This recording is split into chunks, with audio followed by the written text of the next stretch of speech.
Hello दोस्तों, welcome to my YouTube channel. I hope कि आप सब बढ़िया होंगे। तो आज हम बात करने वाले हैं कि institute of cost accountants of India students को कौन सा स्कॉलरशिप प्रोवाइड करता है। ठीक है, तो ये आपको स्क्रीन पे दिख रहा होगा, ये इनका गाइडलाइंस दिया हुआ है institute of cost accountants of India का। इसमें देखते हैं क्या क्या कंडीशन वगैरह है। Scheme to provide financial assistance, then this is for economically challenge cum meritorious students, मतलब मेरिट प्लस नीड बेसिस है ये, जिसको नीड भी है एंड जो मेरिटोरियस स्टूडेंट्स हैं उनके लिए। तो देखते हैं इसमें क्या क्या कंडीशंस है, कौन कौन इसमें फॉलो करेगा।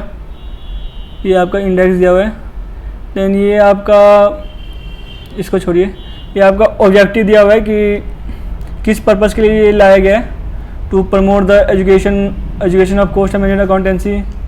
देन ये आप एक बार देख लेना है, इसमें कुछ है नहीं ऐसा। To promote the women empowerment through educate reservation, then also to promote SC/ST minority students. अब देखो इस स्कीम में ना ये स्कीम एक्सक्लूड करता है फिजिकली चैलेंज स्टूडेंट्स, बिकॉज उनके लिए एक सेपरेट स्कीम बनाया गया है। तो जब उनके लिए सेपरेट स्कीम है तो उनको फिर यहाँ पर डालने की जरूरत नहीं है, तो इसलिए उनको यहाँ से एक्सक्लूड किया गया है। ये ओवरव्यू ऑफ स्कीम है। एप्लीकेंट इफ़ एलिजिबल, वो हम देखेंगे अभी क्या क्या कंडीशन है इसके अगेंस्ट में। तो अगर आप इसमें हैं तो आप अप्लाई कर सकते हैं। देन मेक एन एप्लीकेशन, ये एक्चुअली एक इसका एप्लीकेशन फॉर्म दिया गया है, तो आपको ये एप्लीकेशन यहाँ पे पोस्ट करना है, मतलब बाय पोस्ट आपको भेजना है टू डायरेक्टरेट ऑफ स्टडीज़। ये आपका एड्रेस है, कोलकाता का एड्रेस है। तो आपको यहाँ पे ये अनेक्सर 1 में आपका एप्लीकेशन फॉर्म दिया गया है। तो ये फॉर्म फिल करके जो भी आपका डॉक्यूमेंट्स इसमें जाएगा तो वो डॉक्यूमेंट्स साथ में अटैच करके आपको पोस्ट करना है। इसके लिए आपको एक थोड़ा सा प्रिस्क्राइब फी भी दिया गया, वो भी हम नीचे देखेंगे कि क्या फीस है। Then directorate of studies verify करता है सारे डॉक्यूमेंट्स को and prepares a merit list on the basis of application. Then या तो एप्लीकेशन ग्रांट होगा या रिजेक्ट होगा, ये बोल रहा है। अगर इफ़ एप्लीकेशन इज रिजेक्टेड तो जो भी इसका प्रोसेसिंग फ़ी है वो एप्लीकेंट को रिफंड कर दिया जाएगा। यानी जो हमने ये बात किया, ये जो प्रेस्क्राइब फी मैंने बात किया कि इसमें कुछ आपको फीस पेमेंट करना पड़ता है, वो अभी हम नीचे देखेंगे उसका कि कितना फीस है, तो वो आपको यहाँ पे रिफंड कर दिया जाएगा। अगर एप्लीकेशन ग्रांट हो गया तो आपको इंटीमेट किया जाएगा, एप्लीकेंट इन्फॉर्म किया जाएगा इसके लिए। देन ये आपका ड्यू डेट है कि आपको फॉर्म कब तक सबमिट करना है। जैसा कि आपको पता है कि CMA के साल में 2 बार एग्जाम होते हैं, जून टर्म एंड दिसंबर टर्म। तो ये आपका डेट दिया गया है कि अगर आप जून टर्म में फॉल करते हैं तो आपका है फॉर्म सबमिशन डेट। ये स्टार्ट होगा 16 अगस्त एंड लास्ट डेट होगा 31 अक्टूबर। सिमिलरली फॉर दिसंबर टर्म फॉर्म स्टार्ट होगा 16 फेब एंड एंड होगा 30 अप्रैल। तो ये आप देख लेना ड्यू डेट। अभी आते हैं हम कंडीशंस। ठीक है, पहले हम देखते हैं फॉर इंटरमीडिएट कोर्स। इसमें आपको फाउंडेशन के लिए कुछ भी नहीं मिलता है, only for intermediate and final. तो इंटरमीडिएट का देखते हैं पहले। तो इसमें क्या बोल रहा है, for students who are eligible to get themselves registered to the intermediate course of institute after qualifying, मतलब जिसने फाउंडेशन कोर्स को क्वालिफाई किया है तो उसके लिए क्या क्या कंडीशंस है। Must have pass in first attempt, जो आपका फाउंडेशन कोर्स है वो आपने फर्स्ट अटैम्प्ट में पास किया है। फर्स्ट अटैम्प्ट से मतलब है कि जो आपका पहला अटैम्प्ट ड्यू था उसमें आपने पास किया है। देखो लिखा भी है first attempt for this purpose means immediate first term due. जो आपका पहला अटैम्प्ट ड्यू था वो आपका होगा फर्स्ट अटैम्प्ट, वो काउंट होगा। तो आपको उसमें आपको पास करना है। फिर यहाँ पे एग्जांपल दिया है कि अगर आप 31 अक्टूबर तक रजिस्टर करते हैं तो आपका फर्स्ट अटैम्प्ट होगा जून, तो जून में आपको एग्जाम पास करना है। बट अगर आप एप्लीकेशन देते हैं कि if the students make an application for writing examination in December और एनी सब्सिक्वेंट टर्म्स, अगर आप एप्लीकेशन देते हैं लिख के कि मैं दिसंबर में या किसी सब्सिक्वेंट टर्म्स में एग्जाम दूंगा, तो और अगर आपने वो क्वालिफाई कर लिया तो भी वो shall be consider to have qualified in first attempt. तो पहले तो आपको जो फर्स्ट अटैम्प्ट है उसमें पास करना है। बट अगर आप किसी रीजन से फर्स्ट अटैम्प्ट में एग्जाम नहीं दे पा रहे हैं तो आपको एप्लीकेशन देना है कि मैं दिसंबर अटैम्प्ट या जो भी अटैम्प्ट आपके लिए पॉसिबल है नेक्स्ट, तो उसमें आप एग्जाम देंगे और अगर आप पास करते हैं तो आपको वो फर्स्ट अटैम्प्ट काउंट किया जाएगा। ठीक है, देन मिनिमम मार्क्स बोल रहा है कि आपको मिनिमम 65% मार्क्स चाहिए इन एग्रीगेट, यानी टोटल चाहिए आपको मिनिमम 65% मार्क्स। आपको पता है कि फाउंडेशन 400 मार्क्स का होता है, तो इसका 65% मार्क्स चाहिए आपको minimum. And minimum 85% in all papers, यानी टोटल आपको 65 चाहिए और इंडिविजुअली सभी सब्जेक्ट में आपको चाहिए 55% marks. Then at least 70% marks in both class 10th और 12th। क्लास 10th और 12th में आपका मिनिमम 70% मार्क्स चाहिए। देन फिर ये बोल रहा है कि आपको must have applied for registration to the intermediate course of the institute by submitting जो भी आपका एप्लीकेशन है in the prescribe form along with the prescribe registration fee. देखो आपको रजिस्ट्रेशन फी ना पे करना है, ये आपका एग्जम्प्ट नहीं है, तो आपको ये पे करना है। एंड यहाँ पे कंडीशन है कि application for grant of financial assistance in prescribe form आपका नीचे दिया गया है। अभी हम उसको थोड़ी देर में देखेंगे उसको कि कैसा फॉर्म दिया गया है।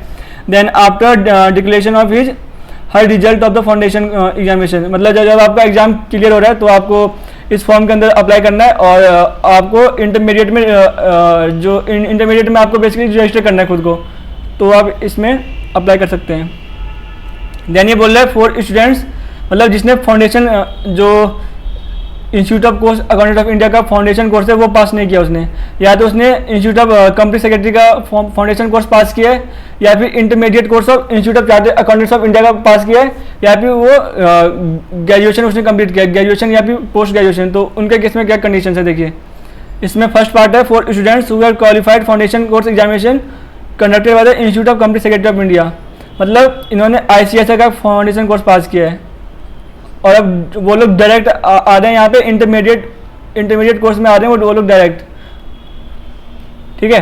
तो इसमें देखो क्या कंडीशन है, must have pass in first attempt, ठीक है। आपने जो फाउंडेशन का एग्जाम दिया ये आपका फर्स्ट अटेम्प्ट में पास होना है।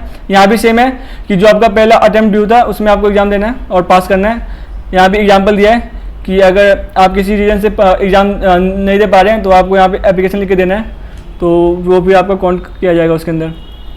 देन मिनिमम मार्क्स सेम यहाँ पे कंडीशन है कि आपका 65% मार्क्स इन एग्रीगेट, यानी टोटल आपको 65% चाहिए और इंडिविजुअली आपको चाहिए 55% मार्क्स, 65 टोटल एंड इंडिविजुअली 55%, ठीक है। Then again at least 70% marks in class 10th और 12th दोनों में। देन ये वही बोला है कि आपका इंटरमीडिएट कोर्स में रजिस्टर होना चाहिए और आपने प्रेस्क्राइब फॉर्म में एप्लीकेशन दिया है जो अभी हमने ऊपर देखा।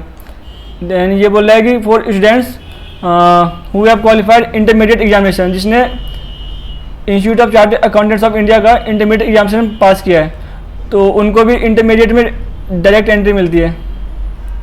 तो उनके लिए क्या कंडीशन है, must have pass in one sitting in first attempt, यहाँ भी आपको वही बोला है कि फर्स्ट अटैम्प्ट में पास करना है। देन वही आपका एग्जाम्पल है। Then secured of minimum of 55% marks in aggregate, यहाँ पे आपको एग्रीगेट में चाहिए 55 और इंडिविजुअली चाहिए आपको 45, एग्रीगेट 55, क्योंकि इंटरमीडिएट का जो लेवल होता है वो थोड़ा टफ होता है, तो इसलिए यहाँ पे जो मार्क्स है परसेंटेज वो थोड़ा कम दिया गया इधर। तो एग्रीगेट आपका 55 और इंडिविजुअली आपका 45। फिर यहाँ पे सेम ही दिया गया 70% मार्क्स इन क्लास 10th और 12th। ये भी सेम बोल रहा है कि आपने इंटरमीडिएट में रजिस्टर कर लिया है और आपने जो आपका प्रेस्क्राइब फॉर्म है उसके अंदर आपने रजिस्टर वो एप्लीकेशन दिया है।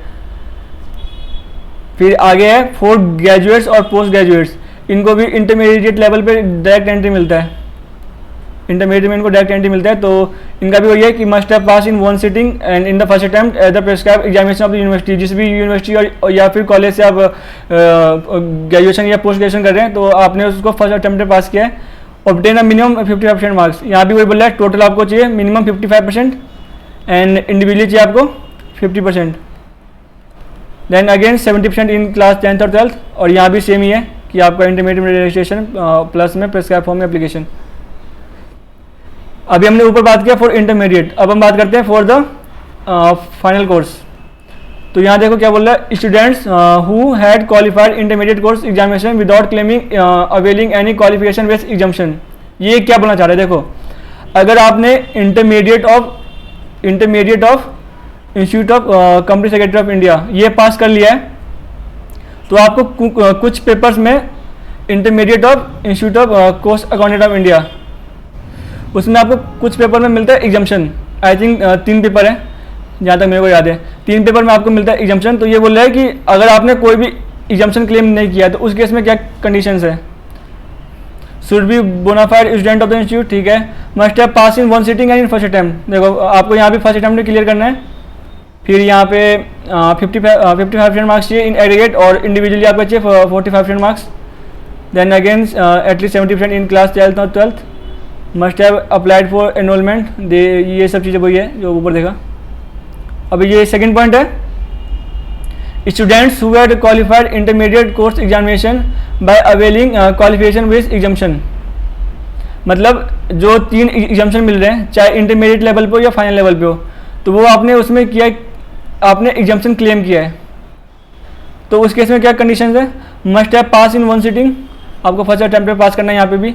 Minimum 55% marks in aggregate at the intermediate examination of the institute of each group excluding the subjects being exempted by dint of requisite qualification.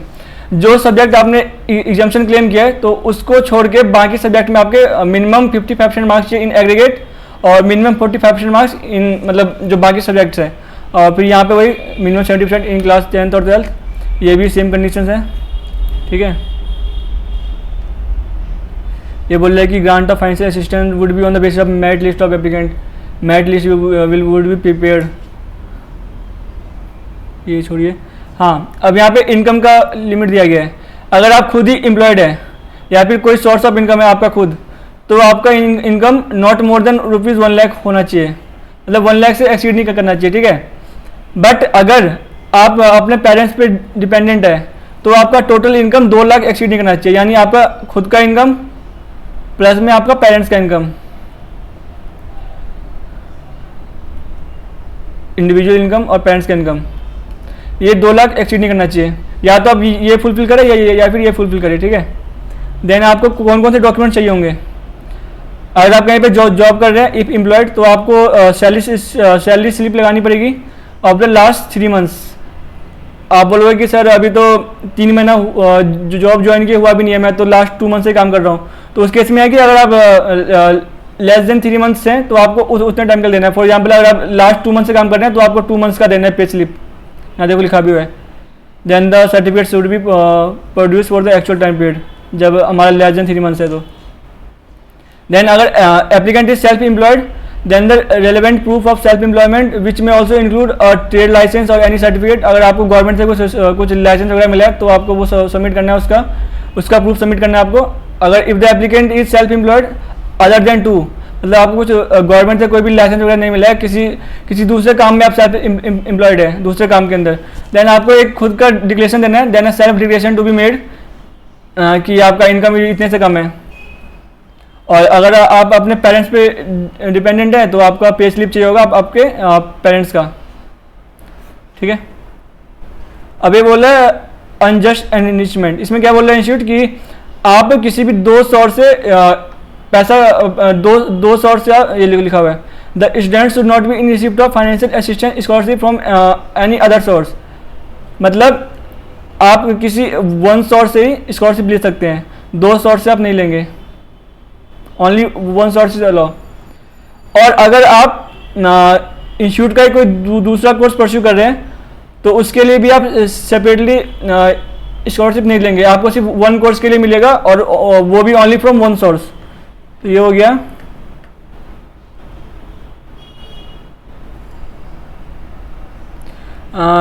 Then ये बोल रहा है कि ये छोड़िए, ये आपको दिया है कि कितने स्टूडेंट्स को मिलेगा स्कॉलरशिप। तो आपका इंटरमीडिएट के केस में आपको 200 पर सेशन, मतलब आपका जून और दिसंबर में एग्जाम होता है, तो 200 स्टूडेंट जून में और 200 स्टूडेंट दिसंबर अटैम्प्ट के लिए, तो टोटल आपको 400 मिलेंगे पर ईयर। देखो लिखा भी है consisting of 2 sessions. Then in final आपको मिलेंगे 75 पर सेशन एंड 150 पर ईयर। यहाँ पे इंस्टीट्यूट ने कुछ रिजर्वेशन दिया हुआ है, reservation for female candidates other than SC ST minority candidates. मतलब इसके अंदर आपका कौन कौन आएगा, general and OBC category. General and OBC category आपका फॉल करेगा इसके अंदर, क्योंकि ये बोल रहा है कि other than SC ST and minority, तो जनरल या फिर OBC इन दो में से आपका 35% फीमेल के कैंडिडेट होंगे जिनको मिलेगा reservation. Then reservation for SC ST and OBC candidate including, अच्छा यहाँ पे OBC लिया हुआ है तो फिर यहाँ पे ओनली जनरल आएगा फिर 35%, इंक्लूडिंग फीमेल कैंडिडेट 25%, ये माइनॉरिटी कैटेगरी के लिए 10% और फॉर जनरल कास्ट के लिए 30%। तो ये रिजर्वेशन दिया हुआ है जो कि time to time institute change भी कर सकता है। अब मेन है कि आपको कितना पैसा मिलेगा। देखो इंटरमीडिएट के लिए आपको मिलेगा 400 per month for the 6 month following the grant of registration to the course, यानी 6 मंथ इंटू 4 देखो मेरे को लगता है ये अमाउंट इंस्टीट्यूट को थोड़ा इंक्रीज करना चाहिए, क्योंकि ये काफ़ी नॉमिनल सा अमाउंट है 2400, और इसमें भी आपको कुछ फीस पे करना है, तो ये अमाउंट इंक्रीज करने का जरूरत है। ऐसे फाइनल कोर्स में देखिए 600 × 6, ये हो गया आपका 3600। हाँ, तो ये हो गया आपका 6000। अब आपको इसके लिए फ़ीस भी पे करना होता है। जो आप एप्लीकेशन देते हैं तो आपको एप्लीकेशन के साथ में कुछ फ़ीस पे करना होता है। पहले फ़ीस देखते हैं कितना है। इंटरमीडिएट के लिए 500 एंड फाइनल के लिए 750, यानी 1250 रुपये। मतलब आपका 6000 का जो आपको स्कॉलरशिप मिल रहा है। देखो एक तो आप यहाँ पे दे रहे हैं पैसे, ऊपर से आप यहाँ फीस भी चार्ज कर रहे हैं। तो अगर आप फीस चार्ज करें तो कम से कम इस अमाउंट को इंस्टीट्यूट को इंक्रीज करना चाहिए, या तो अमाउंट इंक्रीज करो या फीस को हटा दो। तो देखो 6000 तो आपको मिल रहा है, ऊपर से आप यहाँ पे 1250 रुपये फीस जा रहा है आपका, तो आपका नेट इनकम कितना बन रहा है 4750। सिर्फ इतने का आपको अमाउंट मिल रहा है, तो ये अमाउंट इंक्रीज करने की ज़रूरत है। अब देखो इसमें क्या बोल रहा है, students who are selected under the scheme of financial assistance shall be exempted waive from paying any further fee। ये एक्चुअली यहाँ पे कंफ्यूज करने के लिए दिया गया, मैं आपको अभी थोड़ा सा एक्सप्लेन करता हूँ इसका। देन ये सेकंड पॉइंट बोल रहा है कि registration fees as stated in app below for intermediate course is not exempted waive hence shall have to be shall have to be paid. ये बोल रहा है स्टेटेड इन ऐप, देखते हैं ऐप क्या है। यही जो अभी हमने देखा, ये बोल रहा है कि जो भी रजिस्ट्रेशन फीस है जो हमने ऐप में बताया है वो एग्जम्प्ट नहीं है, वो आपको पे करना है। तो ऐप में क्या है, रजिस्ट्रेशन फीस मतलब, और ये फाइनल के लिए इनरोलमेंट फ़ी। तो आपका रजिस्ट्रेशन फ़ी एग्जम्प्ट नहीं है, रजिस्ट्रेशन फ़ी आपको पे करना ही है। आपको सिर्फ ये अमाउंट मिलेगा प्लस में, मतलब जो आपका ये 6000 का अमाउंट है स्कॉलरशिप का अमाउंट, प्लस में अगर आप एग्ज़ाम पास करते हैं तो आपका एग्ज़ाम फीस रिफंड हो जाएगा। बाकी इसके अलावा आपको कुछ नहीं मिलेगा, एग्ज़ाम फी रिफंड हो जाता है। वो भी दिखाता हूँ आपको मैं नीचे वाले पॉइंट में। देन यहाँ भी ये बोल रहा है कि enrolment fee have to be paid for final course, और फिर एग्जामिनेशन फ़ी, देखो ये लिखा हुआ examination fee for the respective course are not waive for any candidate. हम इसको वेव नहीं करते हैं, but hence shall have to be paid. Then next point बोल रहा है कि subsequent to the passing qualifying such examination, जब आपने एग्जाम को पास कर लिया है, there bye complying the respective course से कंप्लीटिंग द रिस्पेक्टिव कोर्स से इंटरमीडिएट और final, then examination fee would also be refunded. मतलब अगर आपने एग्जाम पास कर लिया तो आपको ये रिफंड एग्जाम फी आपका रिफंड हो जाएगा। However application for refund of exam fee shall have to be made in, आपको इसके लिए एप्लीकेशन देना पड़ेगा। एप्लीकेशन आपको देना है यहाँ पे टू डायरेक्टरेट ऑफ एग्जामिनेशन, यहाँ पे आपको एप्लीकेशन देना है for refund of examination fees. तो मतलब अगर मैं आपको तो कंक्लूड करूँ तो आपको रजिस्ट्रेशन फीस या फिर एनरोलमेंट चार्जेस, रजिस्ट्रेशन फ़ी बोलते हैं हम इंटरमीडिएट कोर्स के लिए, एंड इनरोलमेंट फ़ी बोलते हैं फॉर फाइनल कोर्स।